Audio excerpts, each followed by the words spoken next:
14, so January 11th. Yeah, I know. I have been here kind of here. It's been all spotty. I just can't connect to it, and I definitely can't. You want to come in? Sure. Everyone else is. Be careful when you leave. Totally. I'll let you know. It doesn't matter that right now. Oh, oh wow. Oh. Let go of your feet. Okay. There we go. There we go. Okay, good. Yeah, yeah. Okay. Thank you. Hi, Mary. Hey. Want to see how it's done? Oh, can't believe it. Gary. It's beautiful.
Hi, everyone. Okay. As you know, today marks the second day of Black History Month. The President and Vice President are committed to fighting for equity, opportunity, and dignity for all Black Americans each and every day. And yesterday, a couple people asked me what we were doing, so I just wanted to give you a quick overview. On Monday, the President issued a proclamation calling on the nation to celebrate the contributions of Black Americans, honor the legacies and achievements of generations past, reckon with centuries of injustice, and confront those injustices that still fester today. The President, Vice President, and First Lady, Second Gentleman, Cabinet officials, and White House staff will host meetings and activities this month centered around the 2022 Black History Month theme, Black Health and Wellness. This includes a focus on physical wellness, mental health, environmental justice, economic growth, and spiritual wellness. White House senior staff will also host important stakeholder discussions on diversity in media, veteran wellness, and increased support for HBCU students. Last but certainly not least, we will celebrate and acknowledge the invaluable role Black faith leaders have played in communities across the nation, particularly during the COVID-19 pandemic. This is, of course, just a brief overview. Stay tuned for more announcements. Zeke, with that, why don't you kick us off? Thanks, Jen. The announcement this morning that the President authorized the deployment of 3,000 troops to Europe. The President previewed that announcement last week and then ordered it today. Is there some new piece of information or intelligence that he saw in the last few days that sort of went from being a notional thing to something that to an actual deployment? I would not read this as a decision made based on any events over the last 48 hours or couple of days.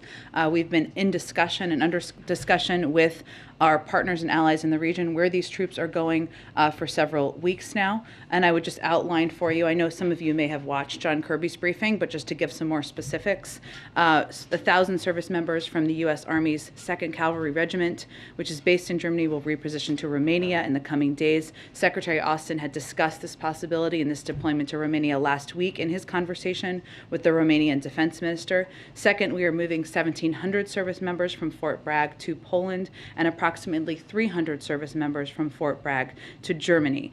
Both of these moves are to supplement existing U.S. force presence in Poland and Germany.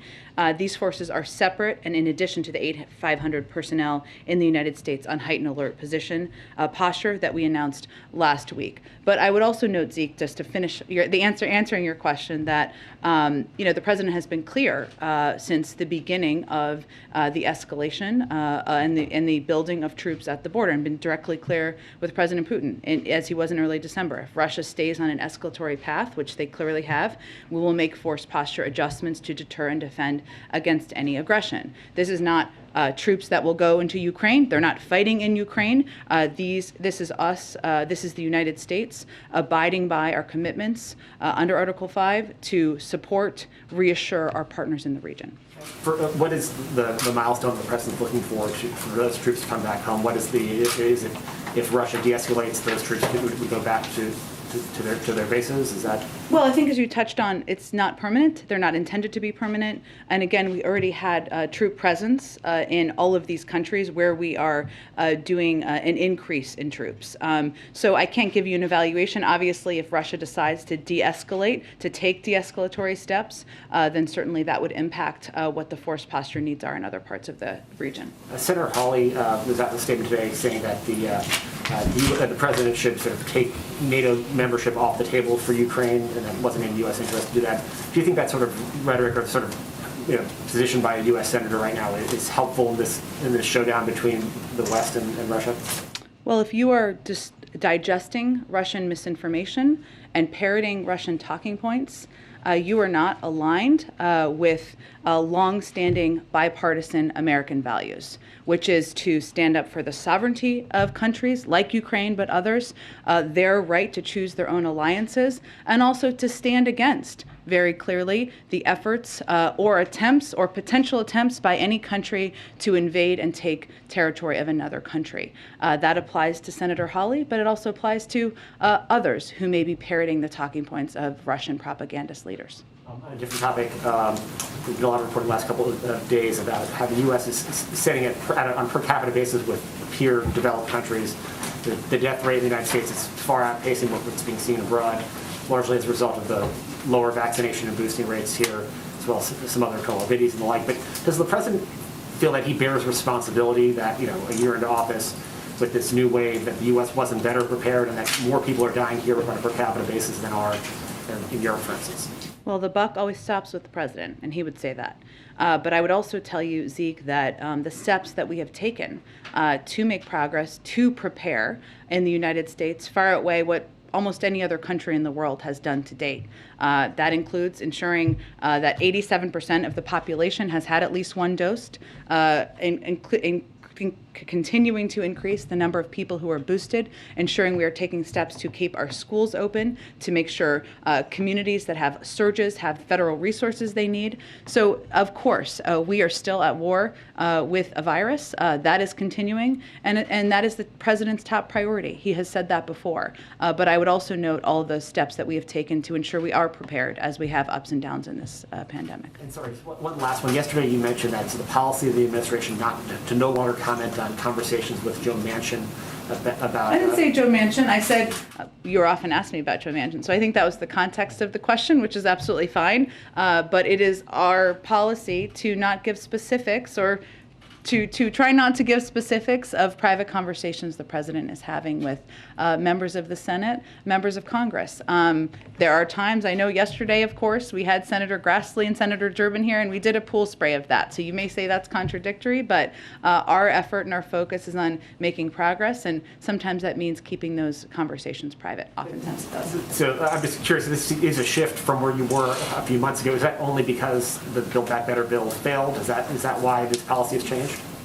I think it's a recognition that a lot more progress can be made when you're having private discussions, and that the president's focus in terms of what we're publicly communicating, how he's speaking to the American people, needs to be on what he's doing to make their lives better, not constant updates on the legislative process.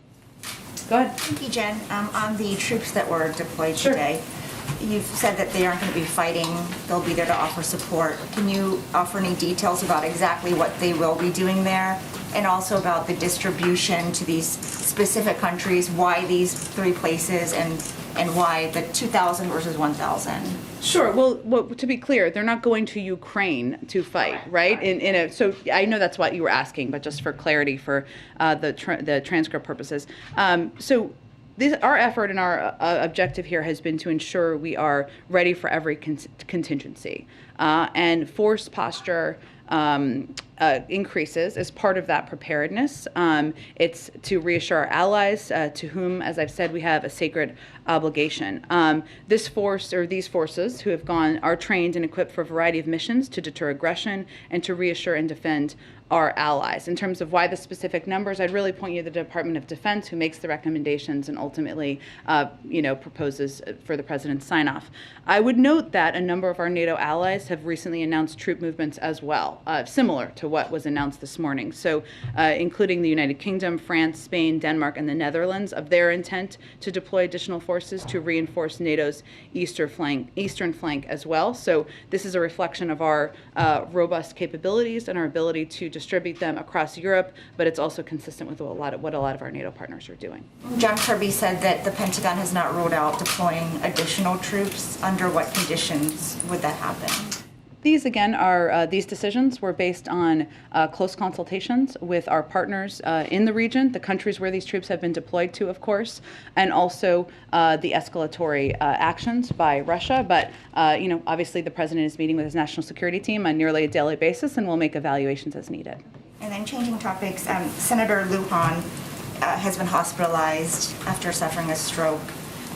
In addition to offering well wishes, of course, some of his Democratic colleagues have said this is a reminder that in such a close Senate, any unexpected development could be a challenge to moving forward their agenda. So has the president spoken with Senator Lujan, and does he share similar concerns? Not at this point. Let me just reiterate, I know you referenced them, but that we have all been thinking of Senator Lujan and his family. I know his team put out an update on his recovery last night, and he's 49 years old, so I would also note that, but I would point you to them for any specifics on his status. Of course, we're thinking about him, his family, his entire team at this point in time. I'm not sure what you were referring to in terms of concerns about. For example, Senator Coons brought up yesterday that this could be a challenge for moving forward, since that 50-50 split is so critical. So, is that something that the president has also considered? Well, life is precious, as we know. You're most familiar with the average age of senators in the Senate, but that is true on both sides of the aisle. So I would just say we spend most of our time engaging in good faith about the president's agenda and not making those calculations. And then just one more on the Supreme Court. Given the president's commitment to diversify it, will he make similar pledges? Should he have another opportunity to nominate someone? For example, there's never been an Asian American justice or an LGBTQ justice. So will he make a similar pledge? Well, I would say that about judges, or just in general, I would say that if you look at the president's record of judges, circuit court judges, lower court judges, it speaks for itself. He has had a enormous number of judges he has nominated who are people of color, who are women.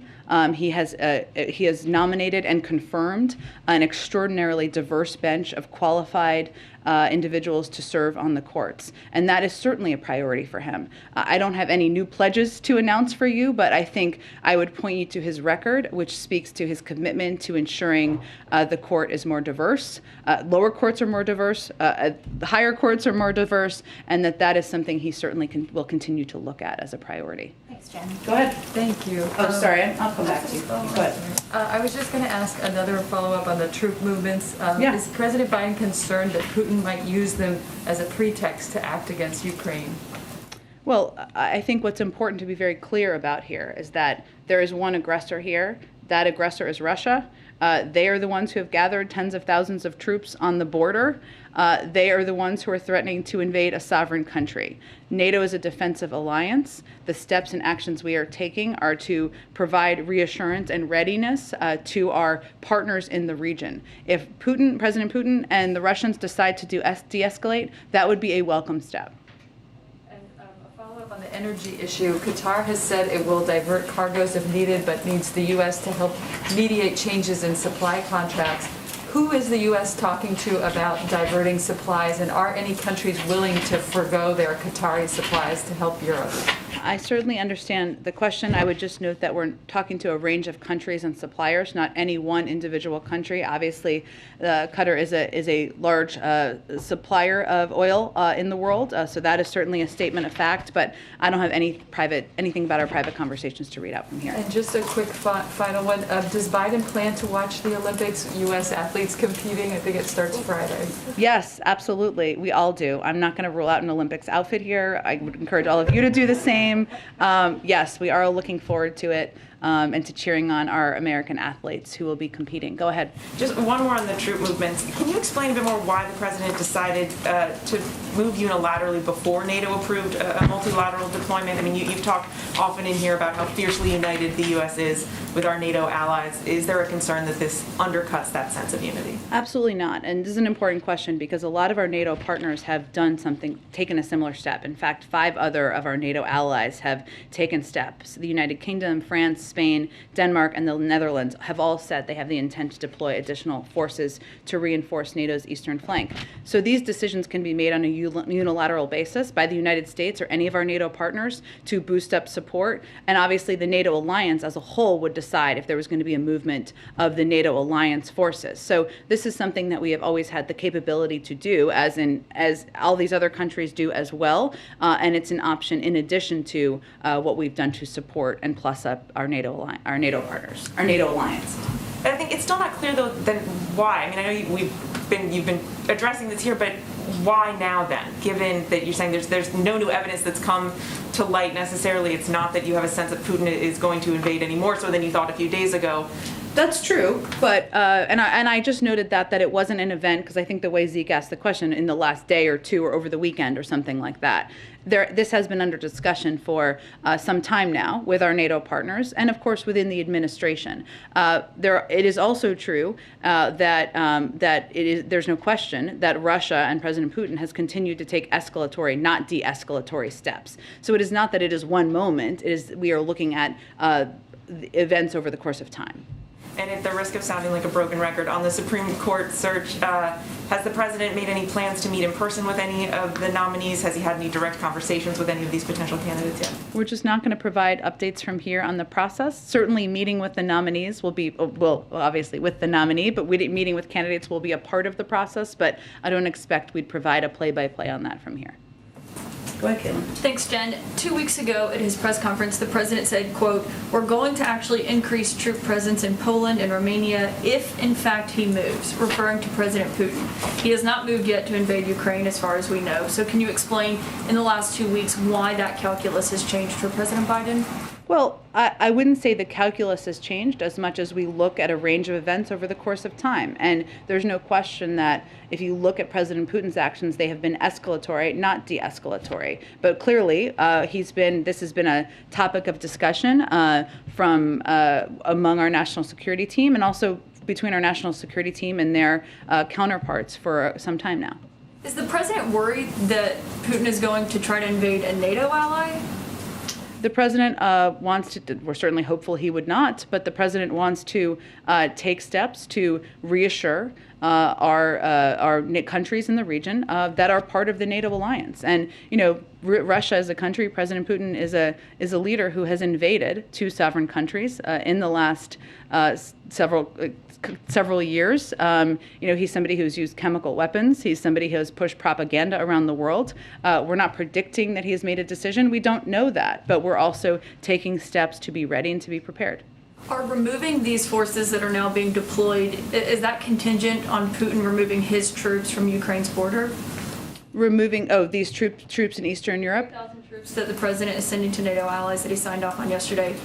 is that contingent on Putin de-escalating, not just de-escalating, but actually removing his troops from the Well, Ukrainian border? if President Putin took de-escalatory steps, that certainly would impact our calculus. But I don't have anything to outline from here. That's obviously a decision and recommendations that would be made by the Department of Defense. Okay, one last question. Last week, I believe in here you said that the assessment still was that a Russian invasion is imminent. That's the word that you had used before, that other officials have used, and you used it last week. But yesterday, the ambassador to the United Nations, Linda Thomas-Greenfield, said she would not use the word imminent. She said she does not think a Russian invasion of Ukraine is imminent. So I guess we just need some clarification on where that assessment stands right now. I used that once. I think others have used that once, and then we stopped using it because I think it sent a message that we weren't intending to send, which was that we knew that President Putin had made a decision. I would say the vast majority of times I've talked about it, we said he could invade at any time. That's true. We still don't know that he's made a decision. Okay, so you're not using that word. I think I purpose. used it once last week. But the decision now is that you're not describing it as imminent anymore. I haven't in over a week. Okay. Yeah. Go ahead, Jen. Thanks. Just another question first on President Putin and sort of the message coming from Russia. He yesterday expressed hope for diplomacy, and after the U.S. announcement on troops today, the Russian deputy foreign minister called the move unjustified and destructive. So what is your response to sort of their rhetoric of, calling for diplomacy here, given what their posture is on the border of Ukraine? I would say be very open-eyed about Russian propaganda and what they're putting out there. We know what is happening on the border. Everybody can open their eyes and see. They have gathered more than 100,000 troops at the border. They have also built up troops in Belarus at another border. That has not changed. We have not seen de-escalatory actions. At the same time, we don't know that President Putin has made a decision to act. And that means that we are going to, of course, continue to leave the door open to diplomacy. We're going to continue to discuss and engage where we can find common ground with Russian leaders. That doesn't mean that we are going to bow to what their demands are on issues like NATO and the right of any sovereign country to be able to choose which alliances they pursue. We've been clear on that from the beginning. But, diplomacy means you agree on some things, you disagree on others, you try to figure out where you have common ground, and that's the process that we're still undergoing. On another subject, the House is working through the China bill right now. Yeah. And there were some amendments that were released last night. There's an effort by some House members to attach guardrails to CHIPS funding, which would mean they wouldn't be able to get U.S. taxpayer dollars while also investing in China. Does the administration have a view on that? I'm not going to get into any specifics about the negotiations that are ongoing. Certainly the president is eager to sign the competition bill into law. I would also note that Mr. McCarthy made clear he was going to whip against this bill. And let's just think about how ludicrous that is. He is a leader in the Republican House. This is a bill that would help address supply chain issues. It would help make us more competitive with China. It would provide more than $50 billion in funding to ensure there's chips manufacturing here in the United States, which would help, by the way, reduce and prevent inflation over time in an industry where 1/3 of inflationary pressure is coming from, which is the car industry. So there are important discussions happening right now, but the whipping against this legislation that warranted a great deal of bipartisan support in the Senate, is certainly a question that hopefully House Republicans will have to answer for. And then just another China question on a little bit of a different subject, which is the COVID tests that are being sent out by the federal government. The Chinese company Andon Health owns iHealth, which is one of the providers. They signed a $1.3 billion contract with the Pentagon last month for these tests. Is the administration concerned about sort of both the sort of optics and messaging of sending something to Americans' homes that says made in China on it, at the same time that you're doing this thing that you consider to be a positive good for Americans, and just kind of the overall philosophy of giving federal contracts to China? Well, I would say our objective and continues to be to increase U.S. manufacturing capacity of tests. We also needed to meet a need that we had in this country for more tests and a shortage of tests, and the understandable demand from people across this country to get tests and make them free and accessible, which required us purchasing some of those tests from China in order to meet that demand. But that doesn't change our commitment to increasing our U.S. manufacturing to ensure that we will be able to meet that demand with products made here in the United States over the course of time. Go ahead. Thanks, Jim. Yesterday, the national debt passed $30 trillion for the first time. Does the administration see that as a problem, or do you share the view of some economists that debt doesn't matter? Well, the president believes we need to have a sustainable and responsible fiscal policy, which is why he put forward ways to pay for his major proposals.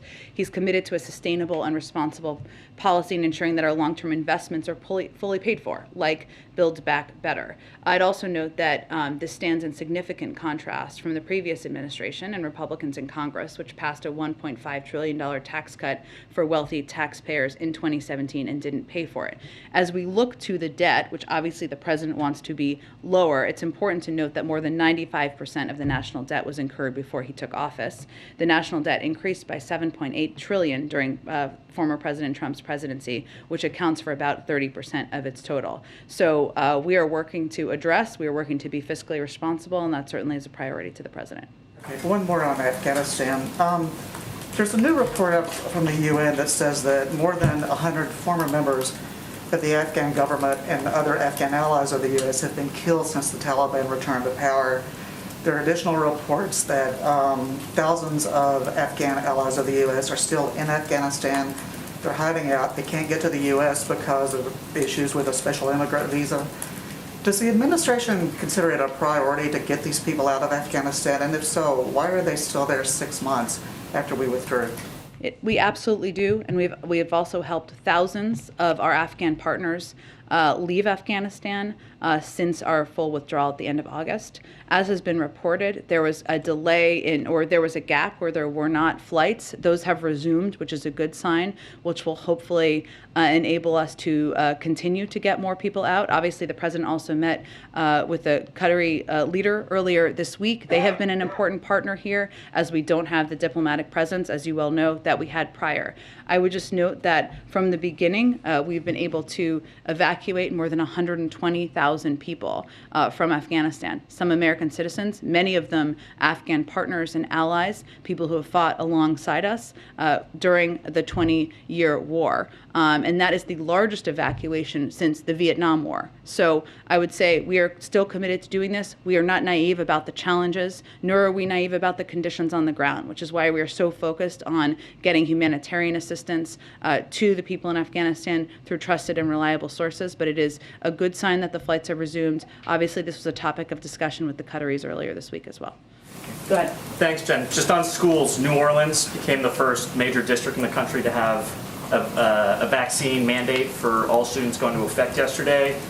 We know how you guys feel about the need to getting vaccinated, but will the White House press other districts to follow in New Orleans' steps? We will always, we believe that it's up to school districts to make decisions about what steps they put in place, and we would certainly advise all of them to follow CDC guidance. On the mandate, there are a number of exemptions that parents can apply for. It's pretty easy to get an exemption. Does the White House think that sort of defeats the purpose of the mandate, or is that okay? Or we have exemptions that we implement in the federal government as well. Staying on education, yesterday also, before the president paused the student loan debt repayments, or I guess extended the pause in late 2021. It was supposed to resume yesterday. Is the Department of Education pushing forward any other steps to make sure that when those payments relaunch in May, borrowers will be able to make them, or will the president extend that pause again, or is he still considering executive action to forgive student loan debt again? Sure. Well, I would note that no one has been required to pay a single dime of federal student loans since the president took office. As you noted, he extended that pause to May to give breathing room to borrowers who are still coping with the pandemic.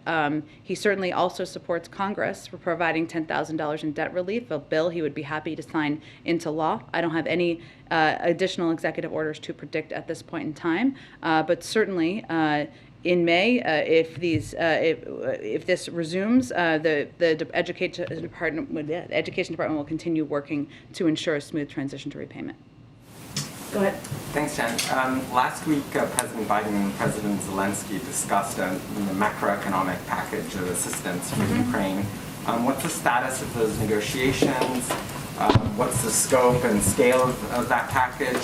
And what's the holdup, given that the economic damage is happening in real time from the Russian threat, and the EU has already announced its own economic package? Yes, we have been discussing with the Ukrainians a package of economic assistance. That package and discussion has been underway, obviously with at the leader level, but also beyond. At this point in time, I think the discussion is with other counterparts from our government and theirs about next steps. I mean, this was not the first economic package that we are providing to the Ukrainians. We have provided a significant amount of assistance, not just security assistance, but humanitarian and other economic assistance over the course of time. So that would certainly build on that. But in terms of a next step, I can check and see if there's anything specific to update you on. Just to follow up on the troop levels, why did the president authorize the deployment specifically to Poland and Romania? Are they considered the most vulnerable of the eastern flank countries compared to, say, Hungary or the Baltics? And is it because the negotiations with the other countries haven't worked out, or is it because these are considered the most vulnerable members?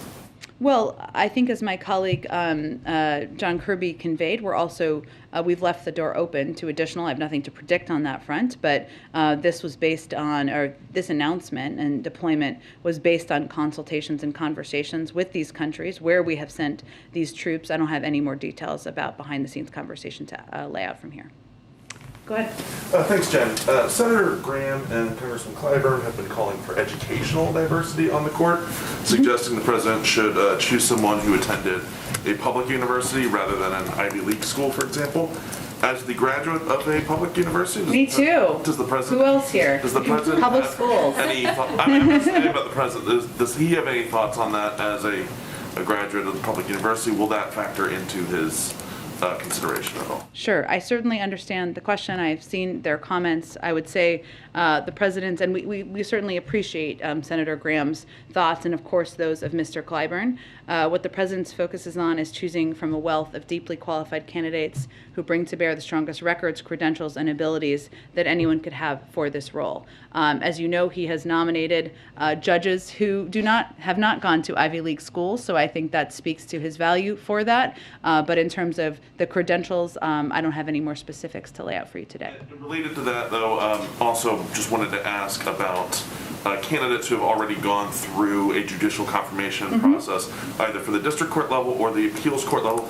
Is that something the president's going to be taking into consideration, whether they've already made it through the Senate Judiciary Committee once before? The president's focus is, again, choosing from a wealth of highly qualified candidates who bring to bear strong records, credentials, and abilities to serve on the court in a lifetime appointment. That is his focus, and also doing that through consultation with Republican and Democratic members of the Senate and experts, not on navigating the legislative process. Shifting gears to one infrastructure question. A number of Florida Republicans have complained about the implementation of the new infrastructure law. Who? Well, certainly Governor DeSantis, Senator Rubio. What are their complaints? I haven't even seen them. Among the things they've complained about is they've suggested the state was shortchanged on bridge funding, that it should have gotten a bigger distribution. They've complained that the Everglades funding that was announced the other week should have been higher. Coming from Senators Rubio, Scott, and members of the House delegation who voted against the bill, does the White House have any response to lawmakers who opposed the bill in the first place, complaining that their share of the bill isn't higher? It's pretty rich, isn't it? I would say first, I think the Everglades funding, I don't have it in front of me, but I believe it's in the billions, if I'm correct. You may have the exact number. Okay. There is also an enormous, I mentioned this a little bit yesterday, about 90% of the competitive funding that's available will go to localities, territories, others who can apply for it. And that's why we put out this big book just a few days ago, so people know the criteria where they can apply for that funding. I think Mitch Lander, when he was here, quoted, I think, a Nancy Pelosi quote, so I'm just going to quote it. I don't know, now I can't even remember it. But point is, even if you vote against it, you still want the money. We've seen that over the course of time. That speaks to how political a lot of these votes were, given this is funding that will help rebuild a lot of these communities. And the president will certainly be making clear who was with him and who wasn't with him. Go ahead. Right. Last week, the Vice President appealed to governors to help with the defense of voting rights. Does the administration feel that the effort for national voting rights legislation is dead? And if so, is it now going to focus its efforts at state level? We have to do both. So federal legislation is important for a number of reasons, including that it creates a baseline of requirements or requirement standards in states so people can know who are fearful about how they can vote, when they can vote. If you're a mom of 3 kids, you should have a lot of options for dropping off your ballot or going to vote early, and ensuring those requirements are standard across states. It also ensures that for states that have histories of voter suppression, that they would have to seek approval from the Department of Justice to make changes. That's a good thing. So we're still fighting for those. The president has said he will fight for those until his last breath. At the same time, what I think the vice president was talking about, and she will be playing a vital role in, is working with states and localities on how we can fight against oppressive voter suppression, voter laws that are popping up in states, how we can empower and engage populations to ensure they know what their rights are. So we're going to do both, and it's important to do both. And Mitch McConnell said today, given current COVID facts and science, it is time for the state of emergency to wind down. Does the president agree with that? And is that still possible when there's that hardcore of anti-vaccination people? Well, I didn't see the full context of Mr. McConnell's comments. I will say that the president's view is that we're not going to live like this forever. We don't want to live like this forever. And our objective and our goal is on ending this pandemic as we know it today. So we don't have it. It's not something that's disrupting our daily lives. We'll do more and more to protect people and accelerate the path out of this pandemic. There is a lot of progress that's been made. 210 million people are fully vaccinated. That's nearly 75% of adults. We had less than 1% vaccinated when the president took office. About 98% of schools are open. And we understand the sentiment that I think he's expressing, even if I haven't seen the full context. We're, of course, looking at when the time comes, what it will mean to end the pandemic as we know it today. But right now, what our focus is on is ensuring we're implementing the tools that we know that work as we're still continuing to fight the virus. Go ahead. Thank you, Jen. The Pentagon says that Poland and Romania requested U.S. troops, U.S. deployment. Have you received similar requests from other Eastern flank countries, Baltic states? And what will trigger additional troops deployment to the eastern flank? And I'm going to have one more. Sure. So I'm just not going to detail those private diplomatic conversations. I would point you to the Pentagon if they want to share any more detail. I'd be surprised if they did. But certainly those conversations are continuing. They're not done. And I think my colleague John Kirby made that clear during his briefing today. And one more. Has President Biden consulted this decision with the leaders of the Republican Party? And how does he feel about their support? Because there were some voices on the American right questioning President Biden's policy towards Russia-Ukraine crisis. Well, I would say that we have had an enormous amount of we've done an enormous amount of briefing and engagement with Democratic and Republican leaders about the decision-making and how we're approaching the escalatory nature of Russia's behavior on the border. Senator McConnell made some comments in that regard last week, and this is an issue in our view that should not be partisan. What we're doing here is we're standing up for what have long been bipartisan American values, which is standing up for the sovereignty of a country, ensuring that they have the right and the ability to choose their own alliances, supporting them with a range of economic, humanitarian, and security assistance, and doing that in a way that's coordinated with our partners and allies. There are some from the Republican Party who have not voiced support for that. And again, as I said a little bit earlier in the briefing, if you are digesting Russian misinformation and parroting Russian propaganda, you may be on the wrong side of this issue.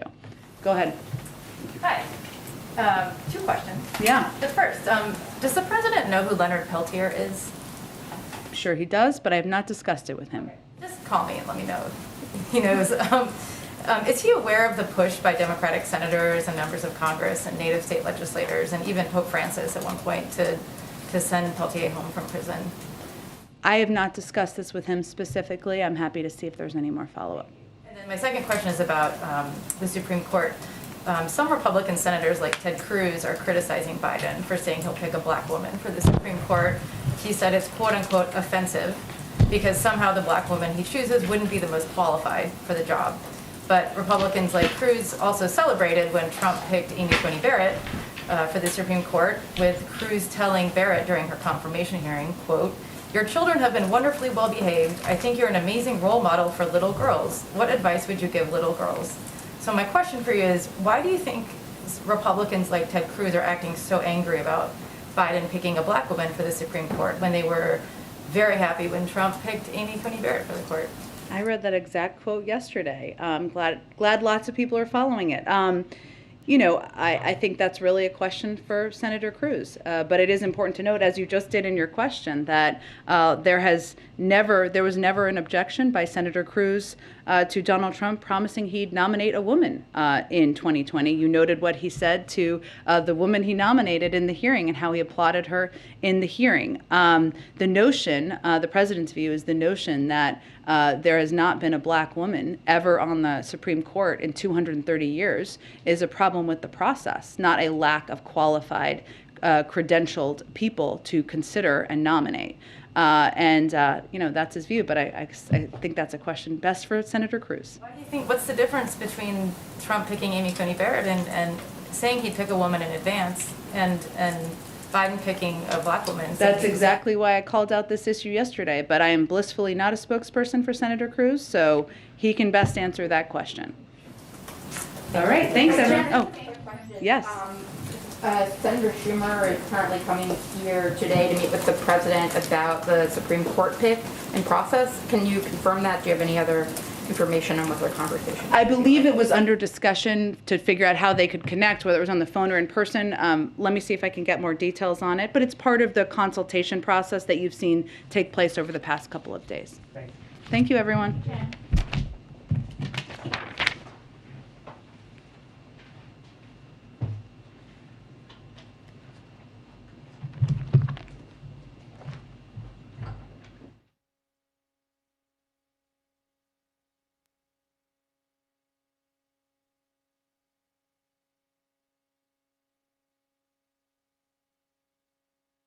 Media, please gather now at Palm Room doors.